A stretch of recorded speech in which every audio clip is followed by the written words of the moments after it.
প্রয়াগরাজ কুম্ভ মেলা নিয়ে এ যাবৎ আপনি অনেক ভিডিও দেখে ফেলেছেন। অনেকে সেই ভিডিও দেখে কুম্ভ মেলাতে গিয়ে ত্রিবেণী সঙ্গমে স্নানও করে এসেছেন। অনেকে প্ল্যান করেছেন আগামী দিনে যাওয়ার। কিন্তু যারা এখনো কনফিউশনে আছেন যে যাব কি যাব না, কারণ হোটেল পাচ্ছি না, ট্রেনের টিকিট নেই, কিভাবে যাব, তাদের জন্য বলবো এই যোগটা কিন্তু এসেছে 144 বছর পরে, আবারও আসবে 144 বছর পর। তখন হয়তো আমি কিংবা আপনি কেউ থাকবো না। তাই ইচ্ছেকে মান্যতা দিয়ে বেরিয়ে পড়ুন। কিন্তু কিভাবে?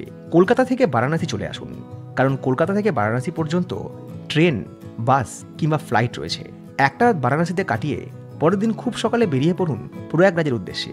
এই যাত্রাপথে আপনারা ট্রেন, বাস কিংবা প্রাইভেট গাড়ি পাবেন।